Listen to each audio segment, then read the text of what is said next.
Vamos a hablar del capítulo 3, vamos a estar en el capítulo 3 y vamos a leer los primeros 13 versículos de Efesios capítulo 3. Entonces, si usted tiene su Biblia, por favor, acompáñeme, abra su Biblia conmigo, por favor, en Efesios capítulo 3. Esto marca una transición. Solo para recapitular un poquito, los primeros dos capítulos tienen que ver mucho con quiénes somos en Cristo Jesús. El primer capítulo habla mucho acerca de quiénes somos en Cristo Jesús. El capítulo 2 habla de quiénes éramos antes de que Jesús nos encontrara. Y luego cómo ahora que estamos en Cristo Jesús somos uno. Dios forma un solo pueblo compuesto de judíos y de gentiles a través de Cristo Jesús. Entonces, en el capítulo 3, el tema cambia un poquito y, de hecho, el capítulo 3 se centra bastante en la iglesia, que es un tema que tal vez nos parecería un poco interesante, pero Efesios tiene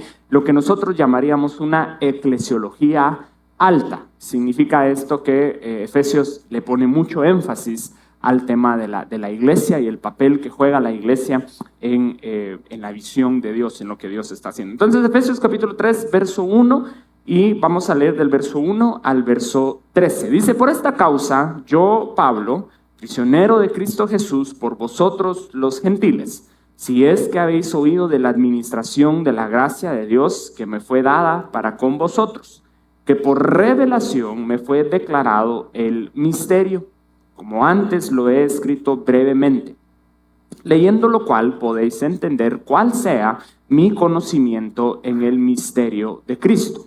Misterio que en otras generaciones no se dio a conocer a los hijos de los hombres, como ahora es revelado a sus santos apóstoles y profetas por el Espíritu, que los gentiles son coherederos y miembros del mismo cuerpo, y copartícipes de la promesa en Cristo Jesús por medio del Evangelio, del cual yo fui hecho ministro por el don de la gracia de Dios que me ha sido dado, según la operación de su poder.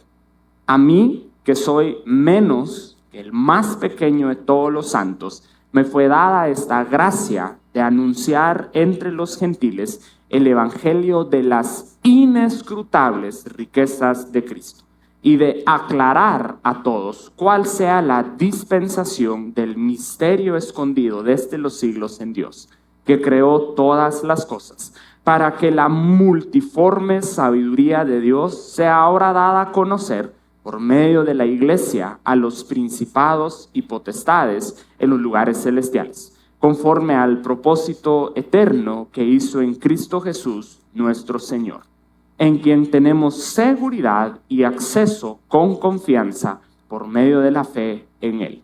Por lo cual pido que no desmayéis a causa de mis tribulaciones por vosotros, los cuales son vuestra gloria. Muy bien, que el Señor añada bendición a su palabra.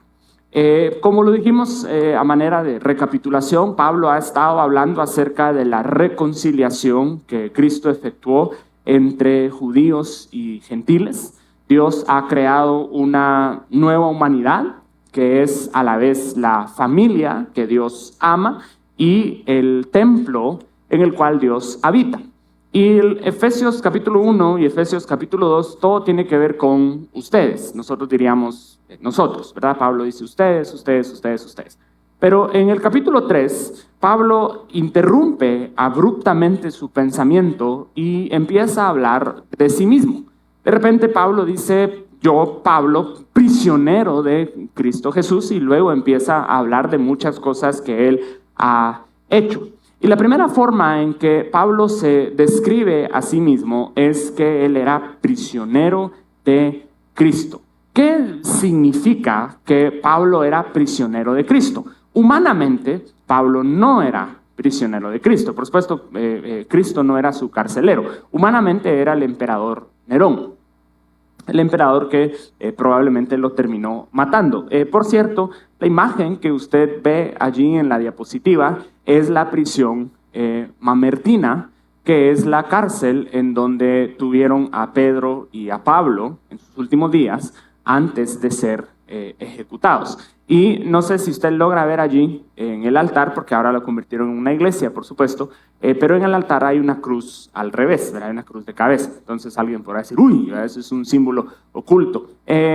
Sí, en muchos contextos, no en este contexto, porque recuerden ustedes que la tradición nos dice que Pedro fue crucificado de cabeza. Pedro fue crucificado al revés. Entonces ponen una cruz al revés en conmemoración de la forma en que Pedro murió. Pablo, por ser ciudadano romano, lo ejecutan, le cortan la cabeza, que es una forma un poco más, pues, menos desagradable de morir. No sé si hay una forma agradable de morir, pero por lo menos entre ser crucificado y ser decapitado, yo prefiero ser decapitado. Ser decapitado es como un corte de cabello con todo y cabeza, pero es un poquito más sencillo. Entonces, Entonces Pablo humanamente no es prisionero de Cristo, es humanamente prisionero de Nerón. Pero lo que Pablo está diciendo es que Cristo estaba al control de todo lo que sucedía en su vida. No importaba la circunstancia, no importaba los giros inesperados que podía tomar su vida. De todas maneras, él estaba en las manos de Jesús. Aún cuando estaba en las manos de las autoridades romanas que eventualmente lo iban a matar, aún a pesar de eso estaba en las manos de Cristo.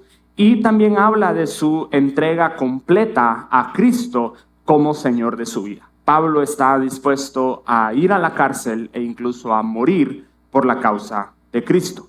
Pero no solamente dice que es prisionero de Cristo, dice que es prisionero por el bien de nosotros, los gentiles. ¿Qué significa esto? Bueno, desde su inicio en su ministerio, Pablo por supuesto es judío. Pablo de hecho se llama a sí mismo fariseo de fariseos, de la tribu de Benjamín. Entonces Pablo es fariseo, es judío de pura cepa, diríamos nosotros. Y desde un inicio Pablo siempre había predicado el mensaje de la reconciliación entre judíos y gentiles, la idea de que Dios ya no había elegido solamente una nación, Dios había elegido a toda la humanidad. Ahora el pueblo de Dios consistía de toda lengua y raza y tribu y nación. Pero por supuesto este mensaje, viniendo de parte de un judío, no era popular entre los judíos. Y si usted lee el libro de Hechos, se va a dar cuenta que a todos los lugares a donde Pablo iba, siempre él enfrentaba persecución, porque él siempre entraba a la sinagoga, al lugar de reunión de los judíos, para proclamar el evangelio. Pero cuando él hablaba acerca de la realidad de la reconciliación en Cristo Jesús, los judíos siempre se le volteaban y lo perseguían. Muchas veces lo intentaron matar. En 2 Corintios usted puede leer acerca de todas las persecuciones que sufrió Pablo. Pero me habla de algo muy importante, y es de que Pablo estaba dispuesto no solamente a predicar, sino a sufrir por el mensaje que él predicaba. Pablo creía tanto en el evangelio que él había recibido de parte de Jesús, que él estaba dispuesto a soportar incluso la cárcel, incluso la muerte. Eso nos lleva a nosotros a una pregunta interesante, que es: ¿qué tanto creemos nosotros en el mensaje que proclamamos y cuál es el precio que nosotros estaríamos dispuestos a pagar por el mensaje que nosotros proclamamos? O muchos predicadores, ¿no?, que predican diferentes cosas, que predican diferentes doctrinas, excelente. Pero ¿cuántos estaríamos dispuestos a resultar en la cárcel por la convicción que nosotros tenemos de este evangelio? Y lo que Pablo de hecho intenta hacer es que Pablo va a comenzar a orar. Pablo dice: yo, Pablo, prisionero por ustedes y por la causa de Cristo, y luego es como que él va a comenzar a orar. Pero antes de llegar a su oración, porque Pablo sí termina orando, pero reanuda su oración en el verso 14. Antes de que Pablo ore, es como que se interrumpe a sí mismo y dice: espérame. Antes de comenzar a orar, necesito hablar de dos cosas. Y las dos cosas son los dos privilegios que el Señor le concedió. El primer privilegio es el misterio.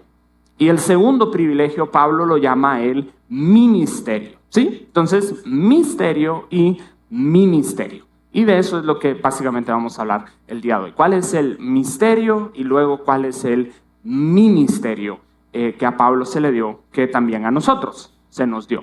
Y luego la próxima semana, con el favor de Dios, ya podemos entrar a la oración de Pablo en Efesios 3, que es la segunda oración de Efesios, que es una oración absolutamente hermosa. Muy bien, entonces lo primero que Pablo dice es que a él se le fue dado a conocer el misterio de Cristo.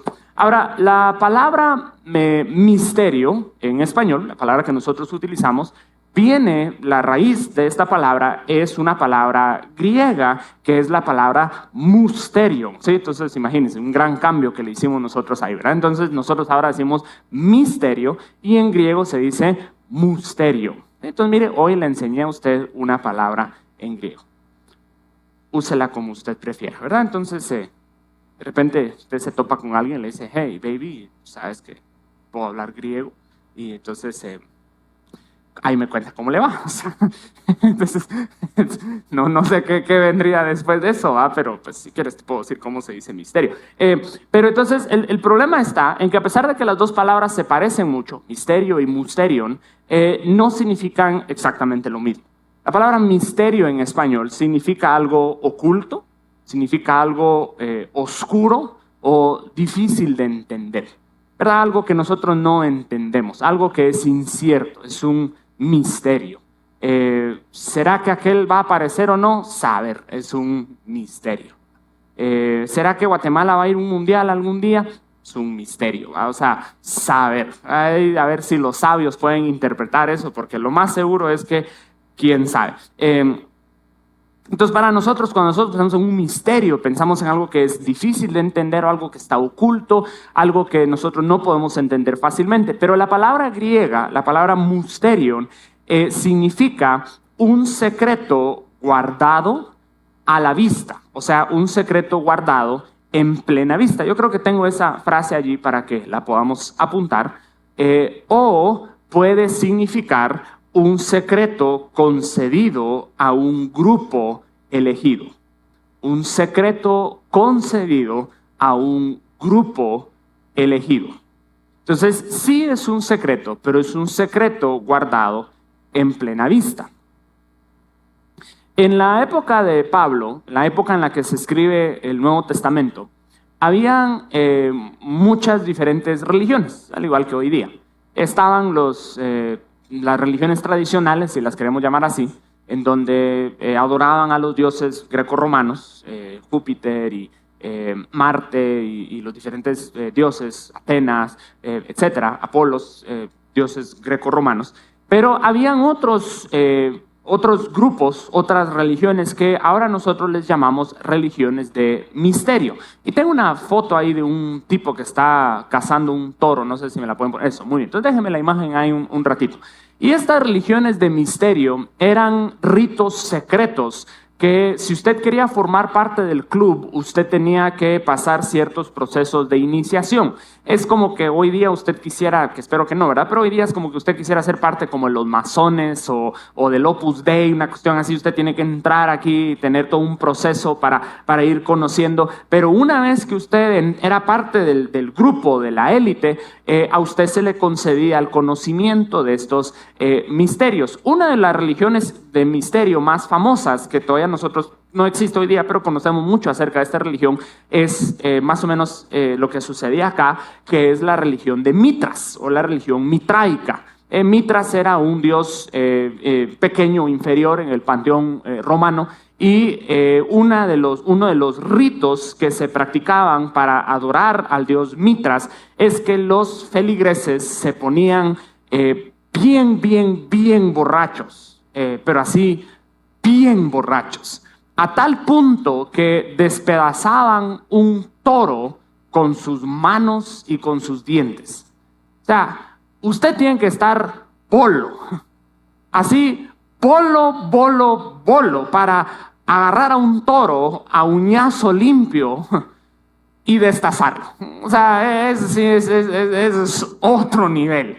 Y entonces, y comían la carne del toro y bebían la sangre del toro y creían que al hacer eso estaban siendo parte del dios Mitras. Entonces, cuando hablamos de misterio, entonces entendamos esto. Lo que estamos diciendo es de que es un secreto revelado a un grupito, ¿sí? A un puchito de gente que es la élite. Los que estaban en la religión de Mitras conocían estos misterios y los que no conocían estos misterios. Y entonces cuando Pablo dice que a él se le reveló el misterio de Cristo, lo que está diciendo es de que estas son verdades ocultas al ser humano, pero reveladas por Dios y que ahora le pertenecen a la iglesia.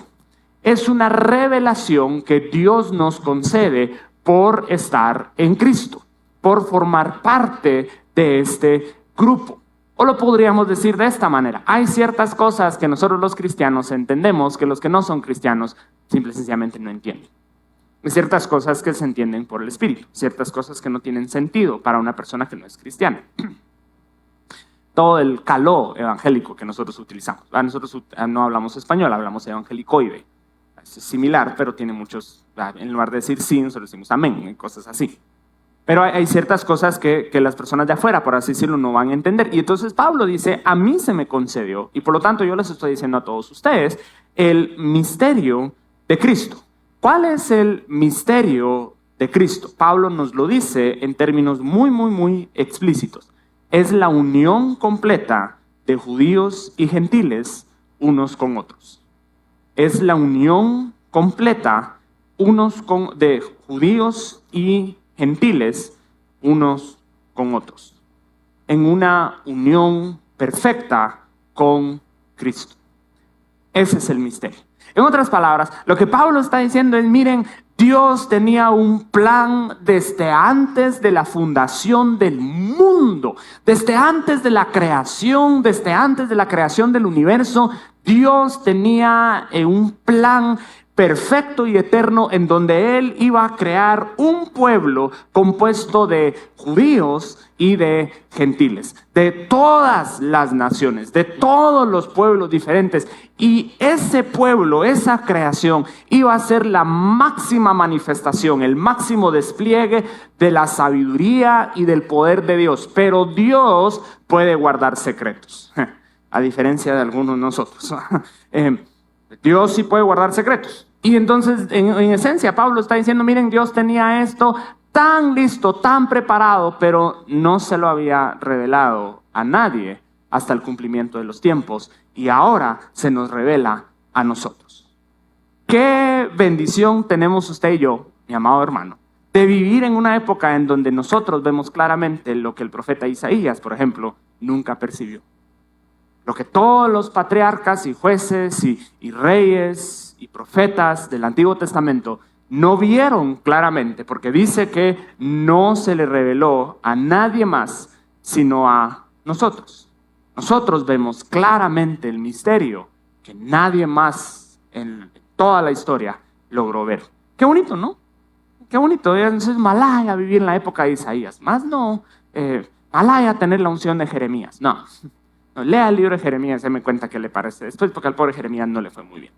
A tener esa revelación de Jeremías. No, usted y yo tenemos una revelación mayor que la revelación de los profetas del Antiguo Testamento. El misterio del plan eterno de Dios. Y Pablo dice que los judíos y los gentiles son coherederos. Luego dice que son, la Reina Valera dice que son miembros de un mismo cuerpo, porque la palabra no existe en español, pero literalmente la palabra tendría que ser cocorporales, o sea, unidos al mismo cuerpo. Y luego dice que son copartícipes. Lo interesante de estos términos, no me voy a detener mucho acá, pero cada uno de estos términos tiene el prefijo sum, en griego significa junto. Entonces coherederos, herederos juntamente, somos parte del mismo cuerpo, somos cocorporales y somos copartícipes. Pero Pablo tiene una maña, y es que Pablo tiende a inventarse palabras. Muchas veces Pablo se inventó un montón de palabras que no existían, pero Pablo dice: yo necesito expresar este concepto y no hay una palabra en griego que me va a servir, entonces yo me voy a inventar una palabra. Lo hace mucho en Romanos y lo hace también acá en Efesios. La palabra cocorporales no existe en griego tampoco. Pablo se la inventa. Entonces es interesante. Pero dice que era una revelación nueva porque se mantuvo oculto desde tiempos eternos. Pero ¿por qué dice Pablo que fue un misterio oculto desde tiempos eternos? Porque si usted lee el Antiguo Testamento, se va a dar cuenta que el Antiguo Testamento claramente habla de que Dios tiene un plan para los gentiles. El Antiguo Testamento está repleto de versículos y de pasajes donde habla de que Dios va a incluir a los gentiles en el Antiguo Testamento. Jesús en su ministerio habló de la inclusión a los gentiles. Él dice, por ejemplo, yo tengo otras ovejas que no son de este rebaño, yo también tengo que ir a predicarle a esas ovejas. Está hablando de los gentiles. Jesús, por supuesto, envía a sus discípulos a todas las naciones. Usted recuerda la historia de la mujer que su hija era gravemente atormentada por un demonio, ¿verdad? La mujer sirofenicia o cananea. Y después de una disputa, cuando Jesús le dice, yo no he sido enviado sino a las ovejas perdidas de la casa de Israel, y a pesar de que ella es gentil, de todas maneras Jesús la sana, Jesús le concede su petición. Entonces, ¿a qué se refiere Pablo cuando dice que este misterio no le fue revelado a nadie, sino que se mantuvo oculto desde tiempos eternos? Bueno, aquí está la diferencia.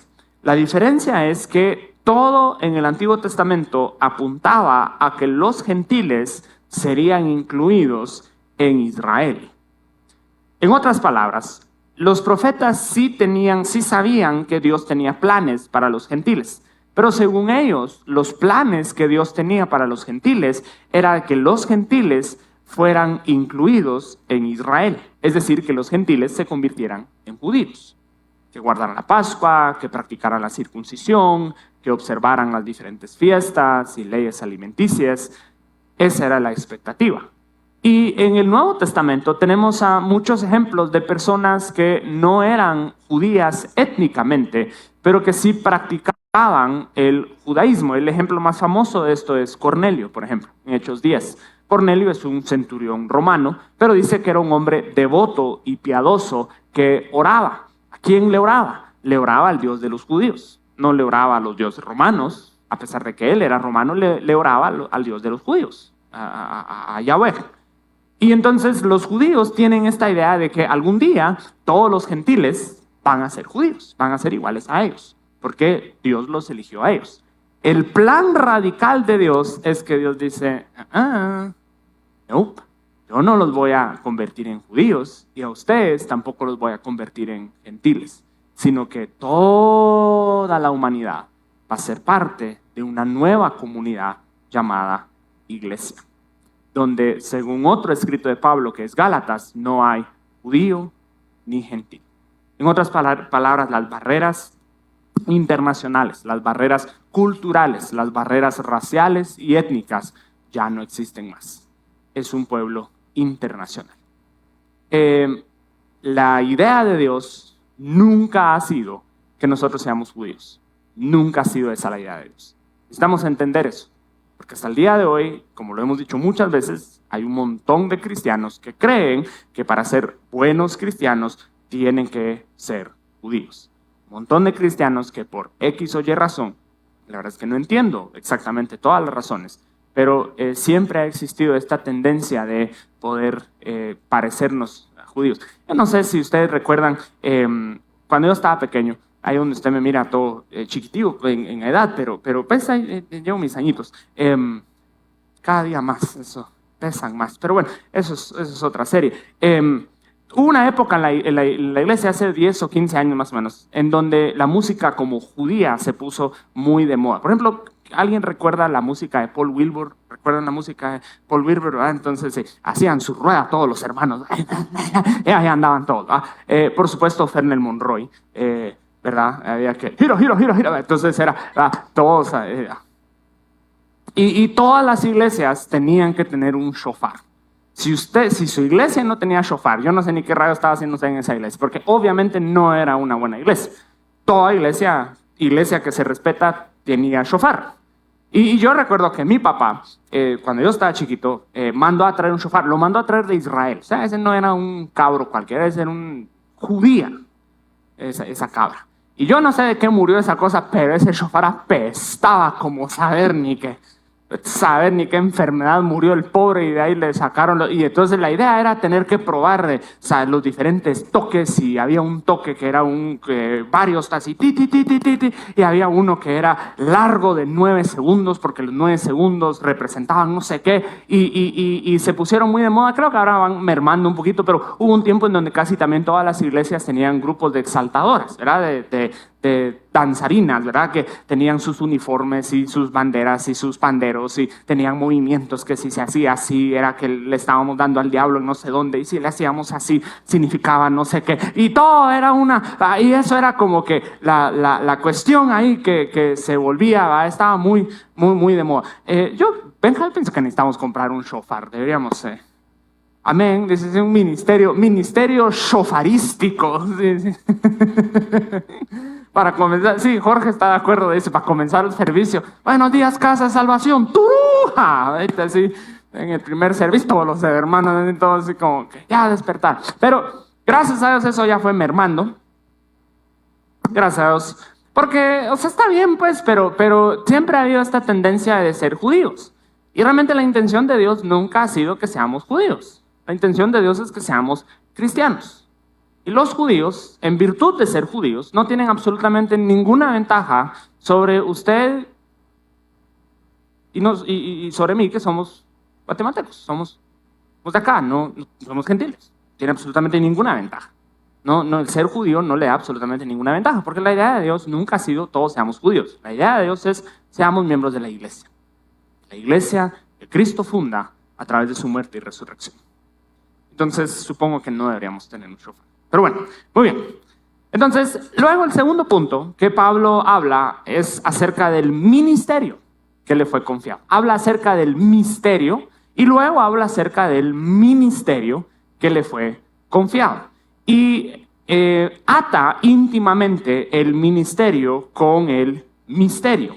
Y dice Pablo que este es el segundo regalo que recibió de parte de Dios, pero dice que él lo recibió a pesar de ser el más insignificante de todos los santos. Y acá también Pablo se inventa una palabra, toma un superlativo y lo vuelve un comparativo. En otras palabras, en esencia es el más pequeño que el más pequeño, porque Pablo fue perseguidor de la iglesia. Pero es un testimonio de lo que Dios puede hacer en transformar la vida de una persona. Que Pablo se convierte en ser el feroz perseguidor de la iglesia, a ser el apóstol a los gentiles y el que recibió la máxima revelación de la gracia de Dios. Y la comisión del ministerio incluía predicar el evangelio de las incalculables o inescrutables riquezas de Cristo. Esta palabra incalculable o inescrutable que se utiliza acá, en español significa imposible de rastrear o de contabilizar. Imposible de rastrear o contabilizar. Y en la versión griega del Antiguo Testamento, esta palabra es la que se utiliza para describir la creación de Dios en Job capítulo 5, verso 9. En otras palabras, la creación de Dios es insondable. Nadie puede comprender los misterios, ni la profundidad, ni cómo funciona la creación de Dios. Las obras de Dios, la creación de Dios son vastas, son innumerables, son incomprensibles. Y se usa la misma palabra para describir las riquezas de Cristo. Un buen término en español sería infinito. Y Pablo dice, yo he recibido el conocimiento de las riquezas de Cristo. Yo he recibido la revelación del misterio de Dios que había estado oculto desde tiempos eternos, pero a mí se me ha sido revelada para darla a conocer. Y eso nos enseña un principio que es tan importante que todos deberíamos poner en práctica en todas las áreas de nuestras vidas, porque toda verdad revelada se posee en custodia. Toda verdad revelada se posee en custodia. En otras palabras, cualquier cosa que el Señor nos da o nos muestra es para dar, es para compartir. No estamos para ocultar, no estamos para monopolizar, no estamos para guardar los secretos, está para darla a todas las personas. Sí sabemos, ¿verdad?, que todo lo que tenemos, todo lo que somos, es para los demás. Nosotros no somos dueños de nada. Somos administradores de todo. Todos los recursos que Dios nos ha dado es para dar.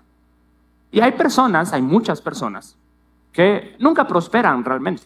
Nunca prosperan en ninguna área de su vida porque no dan. Y entonces no son canales. La bendición, el conocimiento, los recursos no puede fluir. Sino se queda acumulado. Y realmente así no se puede prosperar. Pablo dice, yo he recibido este misterio, este conocimiento de Cristo, de sus riquezas incalculables, inescrutables. Yo lo tengo que dar. Yo no me puedo quedar con esto, yo lo tengo que dar. Y yo creo que cuando nosotros entendemos eso, cuando nosotros entendemos la revelación de las riquezas incalculables e infinitas de Cristo, creo que eso nos va a ayudar a recuperar nuestro celo para evangelizar. Porque esto es tan bueno, yo lo tengo que dar.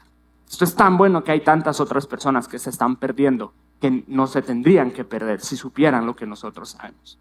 Nosotros tenemos el antídoto, nosotros tenemos la vacuna, nosotros tenemos la respuesta a todos los problemas del mundo. Deberíamos dejar de esperar a que el gobierno arregle las cosas, deberíamos nosotros tomar la iniciativa y traer las buenas nuevas a las personas que realmente lo necesitan.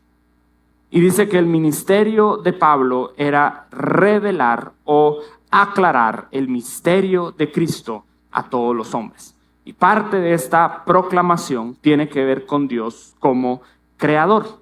En esencia, la idea es Dios creó todo el mundo, pero ahora en Cristo Él ha comenzado una nueva creación y algún día la completará. Este misterio entonces incluye creación y redención. El mismo Dios que creó todas las cosas recreará todas las cosas al final. Muy bien, avancemos aquí un poquito más porque ya estamos llegando a la conclusión. El siguiente pensamiento que Pablo nos da en el versículo 10 del capítulo 3 de Efesios, por supuesto, es que dice que la creación de la iglesia también es una proclamación a los seres espirituales. Pablo dice que la creación de la iglesia es para que la multiforme sabiduría de Dios sea ahora dada a conocer por medio de la iglesia, dice a los principados y a las potestades. Bueno, ¿a qué se refiere principados y potestades? Este término se puede referir tanto a ángeles como a demonios.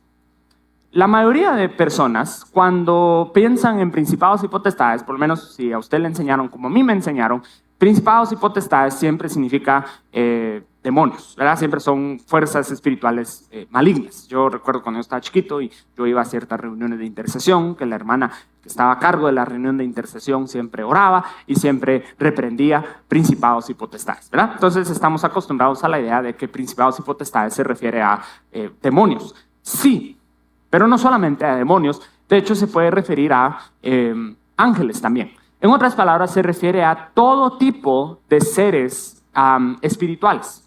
Recuerden ustedes, por supuesto, que hay seres espirituales buenos y hay seres espirituales malos. Y en esencia, los demonios son ángeles caídos, ¿verdad? Son ángeles que abandonaron su postura, su dignidad, como dice Judas, como ángeles, y ahora son fuerzas espirituales malignas, pero siguen estando allí. Entonces, los principados y potestades se puede referir tanto a ángeles como a demonios, pero dice Pablo que la sabiduría de Dios estaba desplegándose en todo su esplendor a través de la creación de la comunidad de personas salvadas y redimidas de todas las naciones. Y el término que Pablo utiliza en toda su diversidad significa literalmente muy colorido. Muy colorido. La muy colorida sabiduría de Dios. De hecho, es el mismo término que se utiliza en Génesis para describir la túnica de José. Ustedes recuerdan, por supuesto, que Jacob le regala a José, por ser el hijo favorito, una túnica de muchos colores. Y Pablo dice, la sabiduría de Dios revelada en la iglesia es la sabiduría de muchos colores. Qué bonito, porque la iglesia está compuesta de muchos colores. La iglesia está compuesta de diferentes colores y sabores y preferencias y gustos y todo tipo de personalidades, todo tipo de culturas, todo tipo de idiomas, todo tipo de cosas que... Mire, ¿cómo es eso, verdad? Que el mundo, una de las cosas que el mundo quiere enfatizar hoy día es la unidad. andamos buscando la unidad como del lugar y está muy de moda hablar acerca del racismo y el colonialismo y el racismo sistémico o sistemático. Hablamos acerca de los derechos aborígenes y todo tipo de cosas, pero ¿cómo es eso que realmente la iglesia tiene la respuesta para la unidad del mundo? La respuesta a la unidad del mundo es: nosotros estamos unidos alrededor de Cristo. Porque realmente no nos vamos a poder poner de acuerdo en estar unidos alrededor de nada más. Yo soy de tal lugar, alguien más es de otro lugar, yo soy de tal color, otra persona es de otro color, yo tengo tal cultura, otra persona tiene otra cultura, pero lo que realmente nos puede unir, lo que realmente nos debería unir, es la iglesia. Y Pablo dice en esencia que Dios ha tejido una túnica con muchos tipos de tela diferentes, con muchos colores diferentes, para desplegar toda la sabiduría de Dios. Entonces, mire, usted y yo, con nuestros dones, con nuestros talentos, con nuestra personalidad única, somos parte de esa sabiduría de Dios. Dios nos hizo tal y como somos, ¿verdad? ¿Sí? Qué bonito, ¿verdad? Sí me decían mis papás a mí cuando yo estaba chiquito: Dios te hizo tan especial y algún día Dios te va a usar. Pero para mientras, tomate esta pastilla. Entonces, no. Pero para mientras, continúa con el tratamiento. No. Pero en esencia es como que Dios estuviera montando un drama con la creación de la iglesia. La historia del mundo, la historia del universo es el teatro. El mundo como tal es el escenario. Los miembros de la iglesia, o sea, usted y yo, somos los actores. Todos tenemos un papel que jugar en la iglesia con nuestros dones y talentos y ministerios que el Señor nos ha dado. Dios, por supuesto, es el director y el productor de la obra. La pregunta es entonces: ¿quiénes son los seres, los espectadores? Y la respuesta es: los seres celestiales. A través de la creación, a través de la nueva creación, Dios revela su sabiduría a los ángeles. Pedro dice que los ángeles anhelan conocer más acerca de la salvación. En otras palabras, los ángeles están viendo el plan de Dios, viendo todo lo que Dios está haciendo en el Antiguo Testamento, y los ángeles dicen: esto apunta hacia algo increíble, esto apunta hacia algo grande. Me pregunto qué va a pasar, me pregunto a dónde vamos a llegar, me pregunto cuál es la conclusión, la cúspide, hacia dónde está apuntando todo esto. Y Dios dice: espérense. Tengo algo mejor todavía preparado. Y vemos, los ángeles vieron el monte Sinaí, vieron el río Jordán, y vieron los muros de Jericó, y vieron todas estas cosas, y los ángeles dicen: hola, eso estuvo bueno. Y Dios dice que lo siguiente va a estar mejor. ¡Hala! Ya me imagino qué va a hacer Dios. Y Dios dice: ¿están listos para ver mi mayor obra? Y los ángeles dicen: sí, no podemos esperar. Si la película número 1 estuvo buena, la 2 tiene que estar mucho mejor. Y con Dios ese principio sí se cumple. Con nosotros en los cines no, pero con Dios sí. Porque la 2 nunca es mejor que la 1. Y Dios dice: ¿están listos? Y los ángeles dicen: sí, estamos listos, queremos ver qué nos vas a mostrar. Dios dice: yo voy a elegir a un grupo de personas en Shela y las voy a lavar, las voy a redimir, las voy a santificar, las voy a reunir en un solo lugar para adorar mi nombre. Ellos son mi cuerpo. Ese es mi plan. Y los querubines y los serafines y las criaturas vivientes que están llenas de ojos y son tan majestuosos que Juan quiere adorarlos porque son tan majestuosos, Dios les dice: y ustedes están a servicio de ellos. Y los ángeles dicen: ¿really? ¿De ellos? Sí, de ellos. Pero a ellos los muerde un chucho con rabia y se mueren. Por eso hay que cuidarlos. Pero ellos son frágiles y débiles y son algo inconstantes también. Y Dios dice: sí, pero ellos son mi mayor sabiduría. La iglesia, pero la iglesia a veces tiene problemas, sí, pero la iglesia sigue siendo la mayor manifestación, dice Dios, de mi sabiduría. Y los ángeles quedan fascinados. En otras palabras, usted no los ve, pero ellos sí lo ven a usted. Y nos están viendo. Cada vez que nos reunimos, cada vez que hacemos algo para el Señor, ellos están presentes, están aprendiendo, están tomando nota. Están diciendo: wow, esto era así, esto apuntaba así. Todo lo que Jesús hizo, todo lo que el Hijo hizo de morir y sufrir y padecer y luego resucitar, lo hizo por este grupo de personas en Shela. Sí. Wow. Entonces, a través de la creación de la iglesia, ellos aprenden acerca de los eternos propósitos de Dios. Muy bien. Terminemos entonces. ¿Cuál es la conclusión de todo esto? Bueno, este pasaje nos habla de la centralidad de la iglesia en la Biblia. La iglesia hoy día, en términos generales, es fuertemente criticada. Tiene una mala reputación en muchos casos. Muchas personas que no quieren nada que ver con la iglesia. Muchas personas que no creen en la iglesia, que no quieren ir a la iglesia. Muchas personas que después de la pandemia nunca regresaron a la iglesia. Y lamentablemente muchas de las críticas son válidas. La iglesia en cada época, en cada lugar necesita reformarse y renovarse. No somos perfectos. Nunca vamos a ser perfectos. Buena suerte intentando encontrar la iglesia sin problemas. Pero este pasaje nos dice una vez y para siempre que la iglesia es la manera en que Dios se mueve en la historia. Dios realmente no opera fuera de su iglesia. La iglesia es el instrumento elegido por Dios para operar en la historia. Y entonces no podemos, porque mire, a nosotros nos gusta, tendemos por lo menos a preferir Efesios 1 y 2. Efesios 1 y 2 es hermoso porque yo he sido redimido, yo he sido justificado, yo estoy sentado en lugares celestiales juntamente con Cristo Jesús, yo he sido resucitado, aleluya. Y todo tiene que ver acerca de mí mismo. Todo lo que Dios ha hecho por mí, todo lo que yo tengo en Cristo Jesús. Y eso es hermoso, es importante, pero en Efesios 3 el tono cambia. Ahora no soy yo, ahora somos nosotros. Y usualmente no nos gusta tanto esa parte. No, yo estoy interesado en lo que Dios hizo por mí. Quiero tener que compartir esos privilegios con nadie más. Pero la parte colectiva de Efesios, que es la iglesia, es tan importante. Entonces, a manera de conclusión, solo déjeme darle 3 declaraciones acá sencillas. Número 1, este pasaje nos enseña que la iglesia es central en la historia. La iglesia es central en la historia.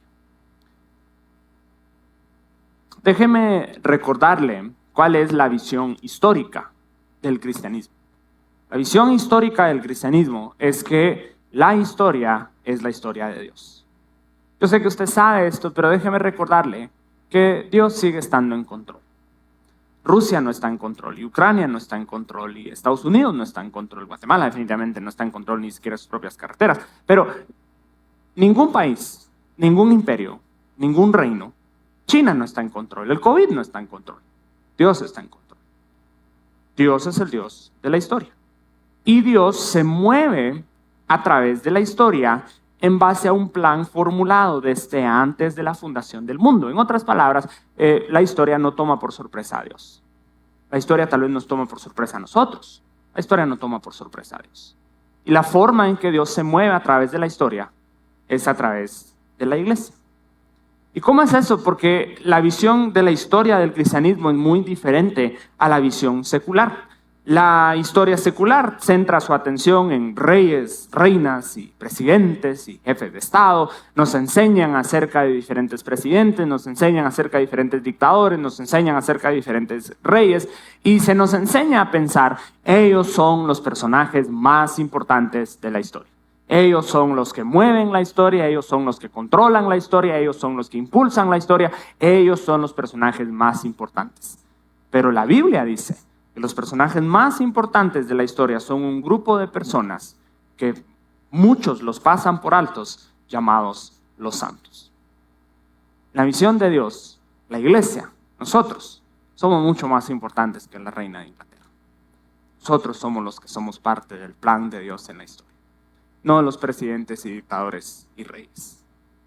La historia se centra en guerras y tratados de paz, nos enseñan acerca de las diferentes guerras. Por ejemplo, aquí hay una pregunta de trivia, a ver qué piensan ustedes. ¿Cuántos años creen ustedes que duró la guerra de los 100 años? ¿Cuántos años creen que duró la guerra de los 100 años? 100 años. De hecho, duró 116 años.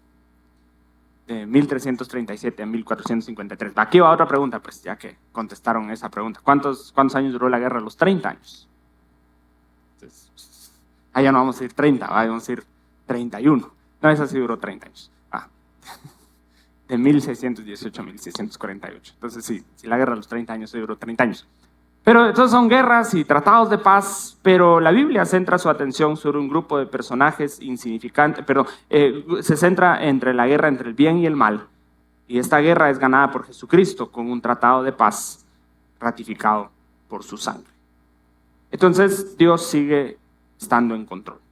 Segunda declaración para concluir es que la iglesia es central para el evangelio. Otra vez, muchas veces nuestro evangelio es muy individualista. Todo se trata acerca de lo que Cristo hizo por mí. Y si somos sinceros, tendemos a pensar en el evangelio y de hecho a presentar el evangelio de una manera muy individual. Vamos con alguien al que estamos evangelizando y le decimos, mire, Cristo murió por usted. Y decimos cosas, y no es tan mal, porque decimos cosas como, por ejemplo, no sé si alguna vez usted escuchó algo así, pero nos dicen, aún si usted hubiera sido la única persona en el mundo, Cristo hubiera venido a morir por usted, ¿verdad? Eso es hermoso pensar eso, totalmente cierto, es totalmente bíblico, pero el problema es que entonces reducimos el evangelio a simplemente lo que Dios hizo para mí. Cristo murió por mí, Cristo resucitó por mí, Cristo me redimió y me justificó. Pero ese no es el cuadro completo. Cristo no solo murió y resucitó para salvarme a mí, esto es muy importante, Cristo murió y resucitó para crear una nueva humanidad. La salvación y la iglesia son igualmente importantes. La iglesia no es un subproducto de la resurrección. O sea, no es como que Cristo resucita y tiene a su grupo de amigos que están ahí y son los que andaban con él y vieron todo lo que hizo él y todo. Y entonces ahora que él se fue, están así como que, muchachos, ¿y ahora qué hacemos? Porque la tan chilero que era andar ahí con Jesús y ahora qué hacemos. Yo que nos seguimos juntando, muchachos, porque yo no quiero perder tu amistad. Vos, Pedro, me caes bien. Yo tampoco, vos, Mateo, la verdad es que vos sos otro nivel. Entonces juntémonos. ¿Qué día les cae bien a ustedes? El domingo, juntémonos el domingo, pues, porque no trabajamos el domingo y así. No es así. Cristo muere y resucita, escuche, para crear la iglesia, para crear una nueva familia. No es solamente perdón de mis pecados, es adopción en la familia de Dios. Pero si somos sinceros, en la mente de casi todos los cristianos, la salvación y la iglesia no están al mismo nivel. Lo importante, decimos, lo importante es que yo esté bien con Dios, ¿verdad? ¿Usted va a la iglesia? No. ¿Usted persevera en un lado? No. Pero lo importante es que yo esté bien con Dios. ¿Sabe qué diría Pablo? Usted no está bien con Dios. Usted no está bien con Dios, porque usted se está perdiendo de la voluntad de Dios, que es la iglesia. El cuerpo, los miembros del cuerpo no pueden existir unos sin nosotros. Entonces la muerte y resurrección de Cristo está diseñada para producir la iglesia.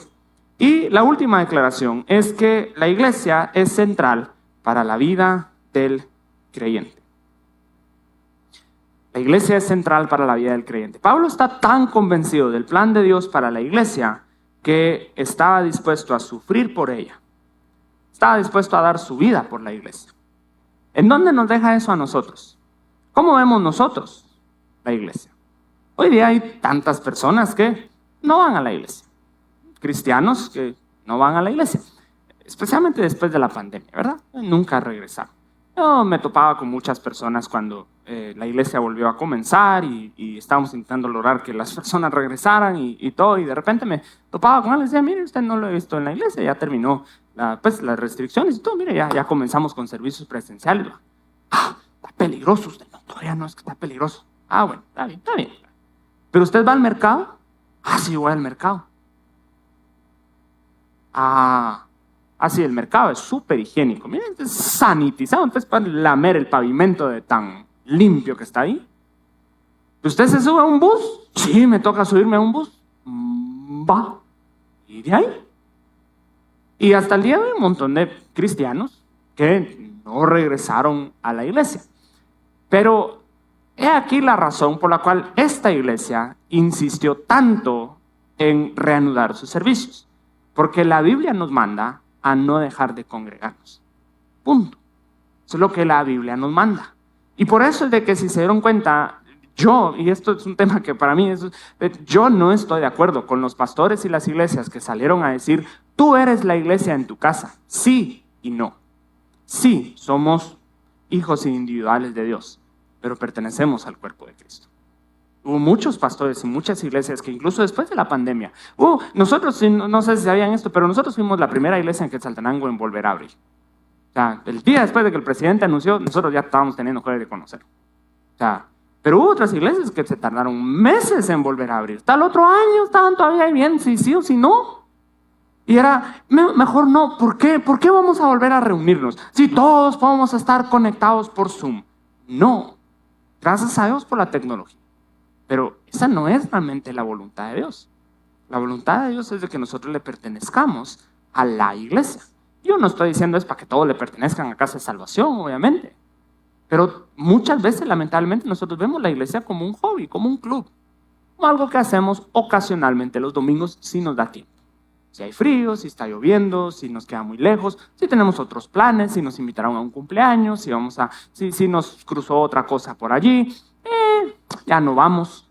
Dejamos de asistir a la iglesia por excusas muy superficiales. Dejamos de asistir a la iglesia porque nos ofendieron, porque no nos quisieron, porque no nos reconocieron, porque nos hicieron una mala cara, porque no me llevo bien con mi líder, porque no me llevo bien con el otro que está en el ministerio. Y entonces muchos de nosotros decimos simple y sencillamente, dejo la iglesia, busco otra iglesia, o lo que es peor todavía en muchos casos es si no encuentro una iglesia que me gusta, pongo la mía. Con gente igualito a yo. Qué terrible. Realmente esa no es la visión de Dios.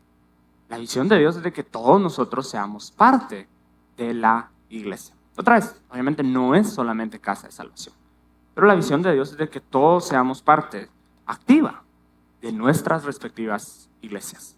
Que busquemos a Dios de manera individual, claro que sí. Que lo busquemos en la intimidad de nuestro corazón y de nuestra casa, pero que también busquemos al Señor en comunión con los demás creyentes.